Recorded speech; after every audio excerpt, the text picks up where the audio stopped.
Please be informed that you have to subscribe our channel Skill Perko, right? Please, हाँ, kindly do the needful. अच्छा, please be informed, kindly do the needful, as per our conversation. ऐसे phrases सुने सुने लग रहे हैं, लोग लग रहे होंगे ना कहीं तो यूज किया हुआ है. Please be informed, as per our conversation, kindly do the needful. Okay, ये सब हम आई थिंक जो लोग कॉर्पोरेट में काम कर रहे हैं वो शायद डेली यूज करते हैं, है ना, या फिर मेल में या फिर चैट में या फिर मीटिंग में, है, करते हो ना. तो ये तुम्हें पता है ये बहुत ओल्ड इंग्लिश है, राइट. आज हम बात करने जा रहे हैं old corporate English versus modern smart English की, ठीक है.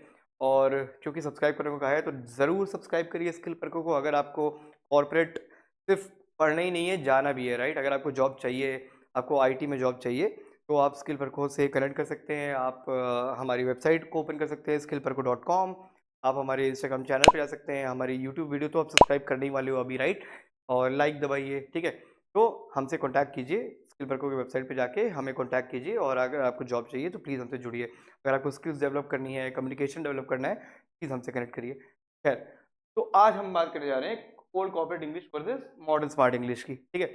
तो ओल्ड कॉर्पोरेट इंग्लिश, जैसे कि मैंने बताया, ये सारे जो फ्रेजेस हैं, please be inform, kindly do the needful, I will get back to you, ठीक है, as per our conversation, please do the needful, ये सब चीज़ें जो फॉर्मेलिटी वाली चीज़ जो इंग्लिश है ना, ये अपने हिंदी में बोले तो बाबा आदम के ज़माने की, और इंग्लिश में बोले तो ब्रिटिश एरा के टाइम में यूज़ की जाती थी, जो अपना कॉलोनियल पीरियड था, राइट.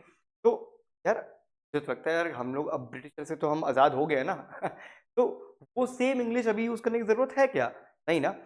वो क्यों यूज़ कर रहे हो आज, जब आज ज़रूरत नहीं है, राइट. आज हम अलग तरीके से बात करते हैं, तब हम अलग तरीके से बात करते थे. तो आज जिस तरीके से बात करते हैं तो वहीं पे रहना चाहिए, राइट. एटलीस्ट कॉन्वर्सेशन, जो फिजिकल कॉन्वर्सेशन है या मीटिंग है या फिर चैट है, ठीक है, यहाँ पे तो आपको मॉडर्न इंग्लिश यूज़ करनी चाहिए, राइट. और जो ओल्ड इंग्लिश है वो यार, वो तो ना पेपर्स में ही रहने दो, ठीक है. चाहे वो बैंक हो, ठीक है, चाहे वो कोई कॉन्ट्रैक्ट हो, कोई ऑफर लेटर हो, राइट. वहाँ पे तो चलता है, ठीक है. वहाँ पे चिल नहीं कर सकते, वहाँ पे कुछ नई इंग्लिश नहीं बोल सकते, यो व्हाट्सअप. ठीक है. तो ओल्ड इंग्लिश आउटडेटेड है और क्यों हटाने की जरूरत है, आइए देखेंगे आज. तो वाई और English sounds formal but outdated. Formal है, फॉर्मल मैंने कहा था फॉर्मल चाहिए, ठीक है. बहुत इनफॉर्मल होना जरूरी नहीं है, बट फॉर्मल में भी जरूरी नहीं है कि पुरानी इंग्लिश यूज करो. फॉर्मल में नई इंग्लिश यूज की जा सकती है, राइट. अब upgrade to clean global modern workplace English, ठीक है. As per our conversation to formal, as per our conversation, इतना लंबा बोल रहे हैं, देख रहे हो, आउटडेटेड है ना. Versus as we discuss earlier, कौन सा अच्छा लगा, तुम खुद बताओ, तुम बताओ अभी कमेंट्स में कैसा लगा. एज पर अवर कॉन्वर्सेशन अच्छा लगा कि as we discuss earlier. As we discuss earlier ये अच्छा लग रहा है, साउंड थोड़ा प्रोफेशनल और साउंड कर रहा है, राइट. बट नया है और फॉर्मल भी है ना. तो क्लियर, मॉडर्न और प्रोफेशनल है ये, ठीक है. तो इस टाइप की चीजें यूज किया करिए. और क्योंकि आप लोग as per our conversation, I think अगर आप कंपनी में काम करते हैं तो डेली बेसिस पे आप यूज कर ही रहे होंगे ये फ्रेज जो है ना. तो ये फ्रेज हटा के इतना यूज करना है बस, as we discuss earlier. Real problem देखो क्या है, ब्रिटिश एरा टर्म्स और बाबा आदम. Many Indians still use office terminology from the British colonial era that sounds. अब ब्रिटिश एरा तो भाई जा चुका है, आज़ाद हो चुके हो यार, तो अपनी नई नई इंग्लिश यूज़ करो यार, नई नई चीज़ें यूज़ करो, ठीक है. वो पुरानी चीज़ों में फंस के रह जाओगे तो ऐसा लगेगा आज़ाद नहीं हुए हैं. स्टिफ एंड फॉर्मल होती है ये, ओवरली इनडायरेक्ट, बहुत इनडायरेक्ट है. As per our conversation, as I talk to you earlier, ये बोल सकते हो सिंपल, राइट. अननेसेसरीली कॉम्प्लेक्स, बहुत ज़्यादा कॉम्प्लेक्स है, बहुत, समझ रहे हो ना, बहुत ज़्यादा मैसअप है यहाँ पे, ठीक है.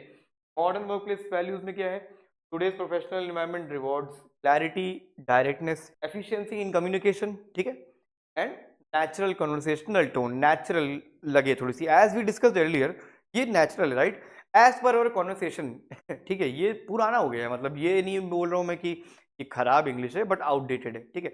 और आगे बढ़ना है तो नए टाइम पे रहना पड़ेगा ना. अगर अभी कंप्यूटर में काम चल रहा है तो तुम पेपर पे नहीं लिख सकते, राइट. तो ये वही चीज है एक तरीके से. दीज कम्युनिकेशन पैटर्न जो तुम्हारा ब्रिटिश एरा का है, these communication patterns were appropriate for colonial times, ठीक है. उस टाइम के लिए एप्रोप्रिएट था, ऐसा नहीं बोलूंगा गलत था, but don't serve us well in today's global work space, okay. और your English communication should match today's corporate culture, ठीक है. Not echo colonial era protocols. पुरानी चीज़ों को रिपीट नहीं करना है, पुरानी चीज़ों को मिरर नहीं करना है, ठीक है. उन्हें रेप्लिकेट नहीं करना है, नई चीज़ें बनानी है. नए रहो ना यार. मॉडर्न बनना अच्छी बात है, ऐसा नहीं होता है कि भाई पुराने ज़माने के हैं तो पुराने ही रहेंगे, जेनज़ी नहीं बन जाएंगे, ऐसा कुछ नहीं है यार। जो जैसे लाइफ चल रही है उसको अडेप्ट करना ज़रूरी है ग्रो करने के लिए भी। What makes it outdated? Too polite, excessive politeness removes clarity and directness. बहुत ज़्यादा पोलाइट अगर हो जाते हो तो क्लैरिटी नहीं मिलती है कि नहीं। मैंने बोला था ना कि बैलेंस पोलाइटनेस होनी चाहिए। Too long wordy phrases waste time and dilute impact, right? So it wastes time unnecessarily. As per our conversation, please kindly do the needful, ठीक है? Do it or please handle it, है ना? Too formal, overly formal language sounds robotic. robotic तो है ही ठीक है, and distant. तो robotic का क्या हुआ? रोबोटिक जैसे तुम लोग बुक पढ़ते हो, अपना कॉन्ट्रैक्ट पढ़ते हो, टर्म्स एंड कंडीशंस पढ़ते होगे ना कुछ जगह। आई डोंट मतलब आई एम श्योर कि आप लोग पढ़ते तो नहीं होगे। तो जो बड़े-बड़े चीज़ें, बड़े-बड़े पेपर लिखे रहते हैं, आपके जो बैंक के फॉर्म होते हैं, लोन का फॉर्म होता है, पढ़ते हो क्या? नहीं ना, इतना लंबा-लंबा लिखा रहता है। तो हाँ, वहाँ ज़रूरत है, वहाँ पे आपको बहुत फॉर्मली लिखना पड़ेगा। बट जब आप कन्वर्सेशन कर रहे हो ना, तो वहाँ पे आपको मॉडर्न इंग्लिश यूज़ करनी चाहिए, ठीक है? अ, वो जो पेपर में लिखा हुआ है, वो रोबोटिक ही होता है, राइट? बुक्स में कभी ऐसा इनफॉर्मल नहीं लिखा रहता है ना? तो it sounds like a robot not a person. तो अगर आप वो सेम चीज़ बोल रहे हो जो बुक में लिखी है, रेक्टिफिकेशन कर रहे हो, तो वो नॉर्मल नहीं लगेगा, ठीक है? You have to be normal ना। The modern preference, people now prefer short, simple and human like communication। जैसे इंसान बात करते हैं, रोबोट बात करेंगे बाद में बात करेंगे यार, रोबोट अपने आपस में बात करेंगे, तुम इंसानों की तरह बात करना, ठीक है? That gets straight to the point, ठीक है? अब आओ एग्जांपल देखा जाए। Outdated phrases we still use, okay? These common phrases aren't wrong, just old and unnecessary, right? Modern work place communication, आज की कम्युनिकेशन, आज की जो वर्क प्लेस है वहाँ पे थोड़े से ओल्ड फैशन है, यूज़ किए जा रहे हैं ऑल दो, क्योंकि कोई बोल ही नहीं रहा है रोकने के लिए ना। मैं बोल रहा हूँ लेकिन यार ये बंद करो, अच्छी चीज़ें बोलोगे एटलीस्ट तुम पूरे मास से अलग हो जाओगे, है कि नहीं? जो मास लोग जो पुरानी चीज़ें बोल रही हैं, तुम नई चीज़ें यूज़ करो ना यार, तुम नए बनो ना। तुम नए बनोगे तो शायद तुम्हें देख के और भी लोग नए बनेंगे यार।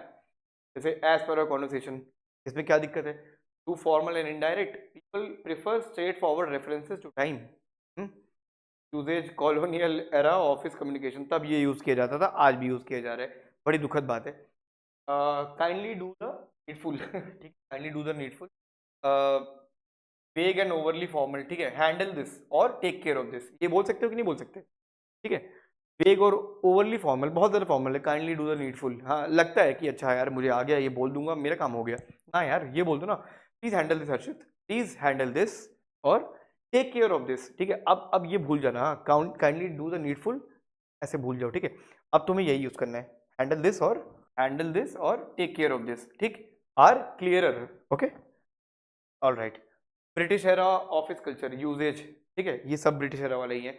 इज बी इन्फॉर्म्ड कि पैसिव और अननेसेसरी है, just letting you know is more natural ना। जस्ट लेटिंग यू नो, ये आज का नया टर्म है ना, जेंजी टर्म मत बोला करो, बहुत अच्छा टर्म है ये। जस्ट लेटिंग यू नो, ठीक है? और requesting you to please do it, requesting you to, overly formal, could you please do it और जस्ट प्लीज। सोचो, रिक्वेस्टिंग यू टू की जगह प्लीज बोल सकते हो, प्लीज में भी तुम्हारा उतना काम हो जाएगा, आई थिंक ज्यादा हो जाएगा जितना तुम्हारा रिक्वेस्टिंग नहीं हो पाएगा, राइट? तो just please or moderate office का ऑफिशियल करेस्पॉन्डेंट। तो ये पूरा का पूरा ये सारा कुछ ये तुम्हारा ब्रिटिश कॉलोनियल एरा का है, ठीक है? इसको हम आगे से यूज नहीं करेंगे, ठीक है? प्रॉमिस करो यार, अब से ये चारों जो वर्ड है, ये जो चार फ्रेज है ना जो डेली बेसिस पे यूज करते हैं, अब नहीं करोगे यार, ठीक है? मैं बताता हूँ क्या क्या यूज किया जा सकता है। मॉडर्न अपग्रेड देख लो पहले, क्लियर, प्रोफेशनल, ठीक है? एज पर कॉन्वर्सेशन जगह हम यूज करते हैं as we discussed, right? As per conversation नहीं यूज करोगे, एज पर कॉन्वर्सेशन नहीं, एज वी डिस्कस, याद रखो, as we discussed. Kindly do the needful, है ना, उसकी जगह क्या करेंगे? Please handle this, please handle this. Please be informed की जगह करेंगे just a quick update. Please be informed क्या होता है? प्लीज बी इन्फॉर्म्ड नहीं, just a quick update, please subscribe skill पर खो, ठीक है? Just a quick update, please subscribe skill पर खो, please contact us if you want a job in IT, ठीक है? एंड रिक्वेस्टिंग यू टू अगर करेंगे तो could you please do it, could you please do that, could you please come to me, ठीक है? Could you please, requesting you to की जगह करेंगे कुड यू प्लीज, ठीक है? अब मेरे साथ बोलो, एज पर कॉन्वर्सेशन की जगह हटा के as we discussed, kindly do the needful हटा के प्लीज हैंडल दिस, इन्फॉर्म हटा के just a quick update and requesting you to की जगह हटा के could you please do it, could you please. Alright, समझ में आया? कितना सही है ना, नेचुरल, डायरेक्ट, नेचुरल है ना, बढ़िया लग रहा है, नया लग रहा है, राइट? ये चीजें आपको यूज करनी है। मैंने ये फ्रेजेस उठाए इसके थे बिकॉज ये बहुत ओवरली यूज किए जा रहे हैं। हो सकता है कि आपको ऑफिस में बोला भी जाए यही यूज करना है, नहीं करोगे यार। ये जो तुम्हें मैंने अभी ऑल्टरनेटिव्स बताए हैं ना, अगर तुम ये यूज करोगे जाके तो वो अच्छा ही लगेगा लोगों को। मुझे नहीं लगता ऐसा कोई दुनिया में ऐसा बंदा होगा, इंडिया में भी या कहीं बाहर भी, तो इन जो ऑल्टरनेटिव्स मैंने बताए हैं इसको बोल दे तुम्हें नहीं नहीं ऐसे तुम्हें बोलना नहीं चाहिए, तुम्हारे पुराने बोलना चाहिए। और जो बोल भी रहा है वो बहुत पुराने जमाने का है, मान समझ जाओ ना यार, हर किसी की बात नहीं मान सकते ना जो पुराने जमाने में अटक के रह गया ना। तो ऐसे है। Why modern English sound smarter? Modern English communication follows a simple principle, ठीक है? Effectiveness over formality. फॉर्मेलिटी बहुत ज्यादा, देखो ज्यादा, जितनी ज्यादा फॉर्मेलिटी करोगे मुझे लगता है काम उतना ही नहीं होगा ठीक है? तो मेरी मानो तो इफेक्टिवनेस पे ध्यान दो, इफेक्टिवनेस या एफिशिएंट बनाओ अपना लैंग्वेज को, ठीक है? जितना एफिशिएंटली आप कम्युनिकेट कर पाओगे आई थिंक आपके काम बहुत ज़्यादा बेहतर तरीके से हो जाएंगे। मैंने स्टार्टिंग में क्या बताया था, आपका काम आपको ऊपर ले जाता है बट कम्युनिकेशन और ज़्यादा ऊपर ले जाता है, इन्हेंस करता है, ठीक है? क्योंकि आपका काम अकेले का नहीं होता ना, आप अगर किसी कंपनी में काम कर रहे हो तो टीम के साथ काम करना होता है, पूरी फैमिली होती है कंपनी, राइट? तो अगर आपका कम्युनिकेशन अच्छा है तो आपके, क्योंकि आपके पास भी तो बहुत सारे दूसरे काम, मतलब दूसरों पे डिपेंडेंट रहते होगे ना, अब वो तुम्हारा काम ही नहीं करेगा तो तुम कुल मिला के तो खराबी हुए ना। चाहे भले तुम्हारा काम अच्छा हो बट तुम डिपेंडेंट रहते हो बहुत सारे और लोगों के कामों में, है ना? तो तुम्हें कम्युनिकेशन अच्छी जब आएगी तो वो सब भी तुम्हारा काम करेंगे, तुम भी काम करोगे, तो ऐसे ग्रो होगा। और ये कैसे होगा? कम्युनिकेशन से होगा, ठीक है? तो शॉर्ट सेंटेंसेस, डायरेक्ट टोन और न्यूट्रल वोकेबलरी, ठीक है? ये सब कारण है कि मॉडर्न इंग्लिश को इतना स्मार्ट लगता है, ठीक है? हायर क्लैरिटी है, clear message, less ambiguity, higher confidence, मैंने बताया था ना कि क्लियर रहो और स्पेसिफिक रहो, टाइम स्पेसिफिक रहोगे, है ना? तो वो बहुत सही आपको आगे ले जाएगा। Appears, higher confidence appears self assured and professional, ठीक है? और न्यूट्रल वोकेबलरी, ग्लोबल एक्सेप्टेंस है इसकी, ठीक है? Understood across cultures and regions, क्योंकि न्यूट्रल वोकेबलरी है, ऐसा कुछ नहीं है कि आपने बहुत अलग से कुछ शशि थरूर इंग्लिश बोल दी है कि लोगों को समझ में नहीं आएगा, लोगों को समझ में आएगा, ठीक है? कोई प्रॉब्लम नहीं है, बहुत सिंपल इंग्लिश है। Modern English is very simple. British era की जो इंग्लिश है ना वो लोगों को समझने में बहुत प्रॉब्लम होती है, राइट? तो ये चीज़ है। मॉडर्न इंग्लिश एडवांटेज क्या है कि it focuses on effectiveness not decoration.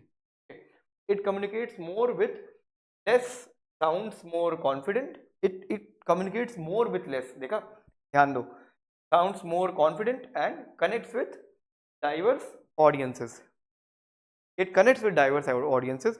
It communicates more with less, तब सही वर्ड है ना, ये याद रखना। हाँ, इट कम्युनिकेट्स मोर, ये ज्यादा कम्युनिकेट करता है कम से, ठीक है? जितना कम रहोगे, जितना वैल्यूएबल बोलोगे, जितना कम बोलोगे, जितना कम फ्रेज यूज करोगे, जितने कम वर्ड्स यूज करोगे, ज्यादा क्या बोलते हैं, कम्युनिकेट कर पाओगे लोगों से। जितना कम फ्रेज यूज करोगे, जितने बड़े बड़े पैराग्राफ बोलोगे, उतना कम कम्युनिकेट कर पा रहे हो, उतना तुम्हारी बात लोग नहीं सुन रहे हैं, राइट? इसीलिए modern English is very good and you should use it. Real office use cases देख लो, एज पर कॉन्वर्सेशन की जगह एज वी डिस्कस्ड अर्लियर, ठीक? Kindly do the needful, please take care of this, inform की जगह just letting you know, alright? और favour request, ये क्या था, कम्युनिकेशन हिस्ट्री, रिक्वेस्ट प्रोसेसिंग, ठीक है? इंफॉर्मेशन शेयरिंग में please be inform, just letting you know, ठीक है? और फेवर रिक्वेस्ट, अगर फेवर कर मांग रहे हो तो रिक्वेस्टिंग यू टू नहीं, could you please do it, ठीक है? तो समझ में आ गया हो आप लोग, राइट? ये शॉर्टर है, मोर डायरेक्ट है ना? ये मोर बहुत स्पेसिफिक है, please take care of this काफी स्पेसिफिक है, ठीक है? It's more conversational and less formal, ठीक है? और कुड यू प्लीज जो है वो polite but universal across cultures, right? सबके सब मान जाएंगे तुम्हारे कुड यू प्लीज पे, बट रिक्वेस्टिंग यू टू पे शायद ना माने ठीक है? तो when old English is actually useful, हाँ, कब ओल्ड इंग्लिश जो मैंने बताया था कहाँ यूजफुल है, मैंने अभी बताया था, फिर से रिपीट कर देता हूँ। वेयर फॉर्मल इंग्लिश शाइन्स, ठीक है, जहाँ पे शाइन करती है, for example legal documents, right? Contract, agreement, legal corresponding, या फिर बैंकिंग, फाइनेंस, ठीक है? बैंकिंग में तो जरूरी है ना, वहाँ पे ये नहीं रह सकते कि kindly do this, could you please do this, please do this, और please take care of this. ये सब चीजें बैंक के पेपर में लिखी जाएगी तो लगेगा झूठ बोल रहा है, स्कैम है ठीक है? तो वहां पे जरूरत नहीं है मॉडर्न इंग्लिश की, वहां पे जो पुरानी स्थापित इस्टेब्लिश इंग्लिश है उसे ही यूज़ करना चाहिए, जो ब्रिटिश एरा की है actually. Formal communications with clients and regulators, ठीक है। Compliance emails, okay. Regulatory filings and corporate governance, अगर हम कोई बहुत फॉर्मल ईमेल भेज रहे हैं, नॉट ओनली आवर कंपनी में तो चलता है जो नॉर्मल मैं इंग्लिश बता रहा हूँ, बट अगर बाहर तुम भेज रहे हो किसी गवर्नमेंट ऑफिशियल या किसी बैंक को या किसी और सर्विस प्रोवाइडर है, कंपनी है, तुम्हारे कुछ तुम्हें फॉर्मल कोई काम करवाना है तो वहाँ पे फॉर्मल इंग्लिश लिखनी पड़ेगी तुम्हें, बट वो सिर्फ रिटर्न है। तुम देख रहे हो यहाँ पे कोई यहाँ पे बोलचाल नहीं है, राइट। और फॉर्मल इंग्लिश फेल कहाँ करती है? चैट और इंस्टेंट मैसेजेस पे, ठीक है। कैजुअल वर्क प्लेस कम्युनिकेशन, हाँ, मीटिंग्स और प्रेजेंटेशन में, है ना। Daily updates, status reports and routine communication, तो डेली जो जो तुम बात कर रहे हो, फिजिकल बात कर रहे हो, चाहे चैट पे कर रहे हो, चाहे मीटिंग में कर रहे हो, वर्चुअल कर रहे हो, तुम जहाँ पे भी तुम्हें बोलना पड़ रहा है ना, वहाँ पे तुम मॉडर्न इंग्लिश यूज करो। जहाँ तुम्हें लिखना पड़ रहा है तो you can use formal English, ठीक है। और ओल्ड इंग्लिश और ब्रिटिश एरा इंग्लिश और बाबा आदम की इंग्लिश, बाबा आदम, ठीक है। तो remember, professional is not equal to old fashion. Match your tone to your company's culture and the context of your communication. All right. Final takeaway: Old English makes you sound stiff and formal. ठीक. Uh, Creates unnecessary barriers to communication. Kindly do the needful. ठीक है. Suppose colonial era protocols that don't serve modern workplaces. ठीक है. ये तीन कारण है हमें क्यों करना चाहिए ओल्ड इंग्लिश। मॉडर्न इंग्लिश का क्या है? Makes you sound confident and approachable, okay. enhances clarity and professional effectiveness, right? It aligns with today's global corporate culture, ठीक है। तो ये कारण, तीन कारण है कि आपको कॉन्फिडेंट बनाता है, ठीक है। इनहेंसेस क्लैरिटी और प्रोफेशनल इफेक्टिवनेस ज़्यादा है, क्योंकि आज अब जिन लोगों के साथ काम कर रहे हो उसमें बहुत सारे ब्रिटिश एरा के तो कोई भी नहीं हो फर्स्ट ऑफ ऑल, तो जो तुम बोल रहे हो वो सबको ही लगभग समझ में आता है वो इंग्लिश, ठीक है, जो कि मॉडर्न इंग्लिश है, तुम्हें यूज़ करना चाहिए, ठीक है। और आज के कॉर्पोरेट कल्चर से बहुत अच्छे से अलाइन करता है, ठीक। बहुत डिफरेंसेस नहीं है, कुछ कुछ डिफरेंसेस हैं जो डायरेक्ट बनाता है ज़्यादा, और ओल्ड इंग्लिश में थोड़ा सा इनडायरेक्ट हो जाता है वो, ठीक है। तो the new professional standard, clear English is the new professional standard. Clear English, simple English, clear English, short English terms, ठीक है। Upgrade your phrases, upgrade your impression, ठीक है। Alright, thank you so much guys for watching this video. और जैसे कि मैंने कहा था, किसी को जॉब चाहिए या किसी को स्किल्स डेवलप करनी हो या कुछ भी करना हो जिससे ग्रो करो, तो स्किल पर को कॉन्टैक्ट कीजिए और ऐसी मेरी वीडियो देखते रहिए और कम्युनिकेशन ग्रो करते रहिए। साथ ही साथ प्रैक्टिस करते रहिए, डेली बोलने की प्रैक्टिस करते रहिए, रिकॉर्ड करिए अपने आप को, है ना। शीशे में देख के बोलिए, ठीक है। जितना बेशर्म होगे उतना अच्छा सीखोगे। ऑलराइट, तो thank you so much guys, मिलते हैं अगली वीडियो में।